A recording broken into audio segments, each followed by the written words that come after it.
were the Italian police. They questioned him briefly, then set him free. It didn't take Luciano long to get back in the game. He quickly took control of the international heroin trade. He somehow cornered the market and then found a way to get the heroin processed in laboratories and factories in central Italy. And then he found a pipeline to get the stuff to New York.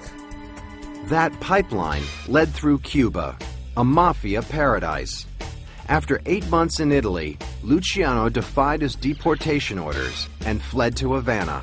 The plan was always to get Lucky back somehow into the United States sphere of influence, so to speak. And while it became impossible for him to come back to the United States, I think Meyer Lansky and others persuaded the Cuban authorities to let Lucky Luciano come back to Havana, to live there. It was a totally corrupt society run by a dictator who was taking money and bribes from American gangsters to run the casinos there. So it was seen as an open town, Havana, for the mob, so Luciano probably thought he'd be safe there.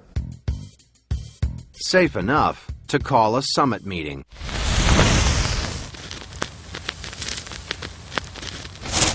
In April 1947, Lucky called together his old commission pals, Meyer Lansky, Albert Anastasia, Carlo Gambino, and Frank Costello. There was one more guest. He was singing in the hotel ballroom.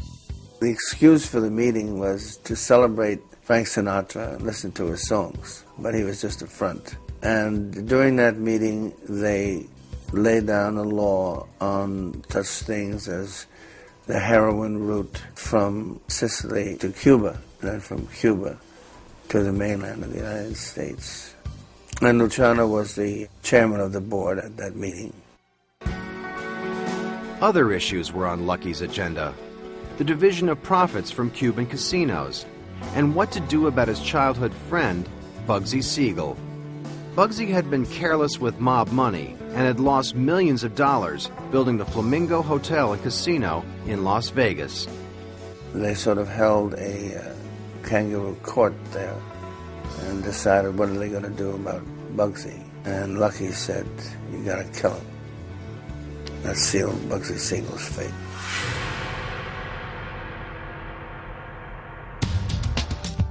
Word of Luciano's reemergence in Cuba traveled back to Washington and the newly formed U.S. Bureau of Narcotics. They sent out a special agent, Harry Anslinger, to Havana to check out Luciano's operation. He saw plenty to worry about. He said that Luciano was going to be using Havana as a pumping station for illegal heroin into the United States. Mr. Anslinger was so intense and strong against Luciano that he actually persuaded then-President Harry Truman to make threats against the Cuban government by threatening sanctions against Cuba if they allowed Lucky Luciano to remain. The Cubans saw that as a reality and ultimately deported Lucky Luciano back to Italy. While making money is a primary function of organized crime, and it's what every crime boss tries to do, the fact of the matter is, I think that money is secondary to the amount of power that you have within the organized criminal group and the perception of the public. Tell that to Lucky Luciano. By 1947, he had been deported from the United States, kicked out of Cuba, bounced back to Rome, then sent packing to Naples. To the New York families, Lucky was gone and seemingly forgotten, despite a monthly bag of cash, courtesy of Meyer Lansky.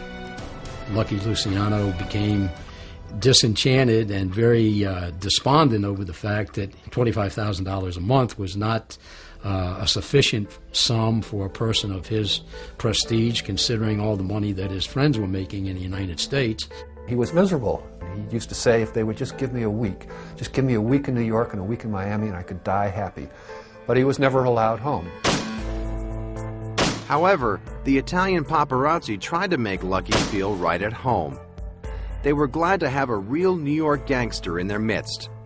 Well-dressed and cosmopolitan, Lucky played right into their hands. He had charisma. He had charisma, yes, he did. And it didn't come from the watch he had, where the hours were marked by authentic diamonds. Little diamonds, real diamonds. And you could tell they were real. And it wasn't just the way he dressed, because, surprisingly, he was a true gentleman. He was larger than life. He had the physique du rôle, the look that could be attributed to a leading actor, to the leading actor, because when he walked in, he attracted attention. It was his movie star charisma that attracted a stunning Italian woman, some 20 years his junior, named Agia Lissoni. A very lovely girl. She took to Lucky Luciano. They used to call him Looky over there, L-O-O-K-Y. Not being able to pronounce the word lucky. And she took to Lucky Luciano in a big way. And I think he really did find the love of his life. And they were very, very happy together. Lucky and his mistress settled into a luxurious penthouse in Naples on Via Tasso with a breathtaking view of the city. The former boss of bosses was mellowing with age.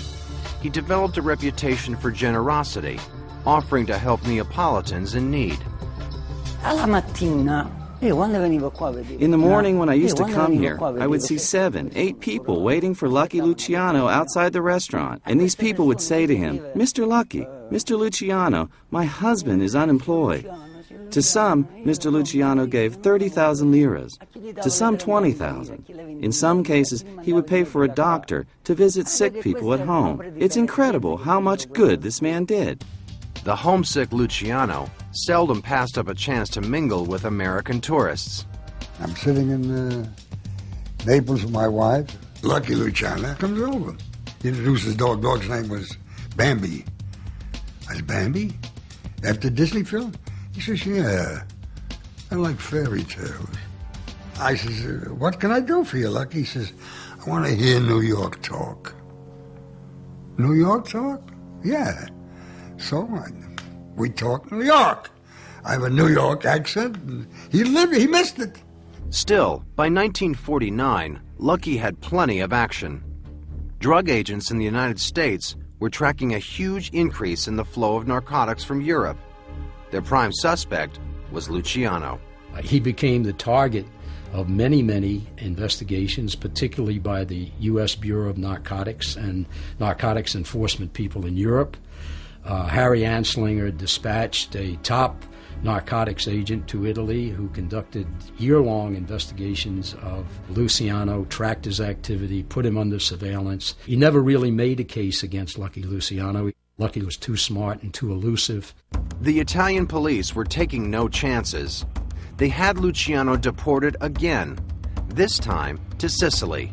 And I'm sure he was very, very distressed to find himself back in Sicily and having to start that cycle all over again. It didn't take him long to regroup. Lucky set up a candy factory in Palermo, making what Italians call confetti, sugar-coated almonds served at weddings. It looked like a legitimate business, but the cops weren't so sweet on the idea. He hired some trucks to take the shipment down to a freighter, very proud of himself. But the police were there in force, and they opened up all the boxes of confetti, and they smashed with hammers all the almonds, looking for heroin. They didn't find one drop of heroin, one speck of it, and they completely ruined this whole confetti operation. Lucky was both determined and creative. He staged a fake charity auction of ceramic dolls. Packed inside the dolls was high-grade heroin. When we met, he obviously realized that I had no idea about those dolls, and he labeled me a classic fool. He said, "You are a moron," and he took pleasure in calling me a genuine moron because I had not realized that inside the dolls there was the jobba. Jobba is a job, I understand. The jobba, of course, was Lucky's real job, drug trafficking. He kept it up over the next few years. Then, in 1958, Luciano's luck began to change. Igia, his girlfriend of 9 years and the love of his life, died of cancer. It was a devastating loss. After her death, he didn't want to talk about her anymore because he suffered when he talked about her. The only woman he loved in his life was Igia, in the real sense of love and affection. His relationship with the American mob grew strained. The other bosses felt he was grabbing more than his share of profits from the heroin business. The checks he received from the U.S. syndicate got smaller and smaller. Fidel Castro's revolution in Cuba ended the mob's influence there and closed down Lucky's heroin supply route. Even his health was deteriorating. In 1961, Luciano was hospitalized with a heart ailment. He recovered, but with no wife or family, he was a shell of his former self. He was left with his money and memories. On the morning of January 26, 1962, Lucky stopped in at his favorite restaurant to place an order for lunch. It was around 11 o'clock when he came in and asked for salt cod Sicilian style. And the maitre d' said, "Okay." He said, "I'll be back at 1:30. I'm just going to Capodichino Airport to pick up someone." Lucky Luciano never made it back. He died of a massive heart attack. He was 64 years old. Luciano's funeral was a majestic procession through Naples. Mourners lined the streets. In death, his wish to come home to America had been granted. Lucky Luciano, the man who built the mob into a multi-billion-dollar business, was quietly buried in a Catholic cemetery in Queens, New York. Lucky Luciano really can be known and can be famous for the fact that he was the bridge between the old-type mafia, the conservatives, and the new syndicate people who can be called the liberals. He structured the La Cosa Nostra as it has continued to this very day. You could not have a good understanding of the history of organized crime in the United States without having studied Charles Lucky Luciano.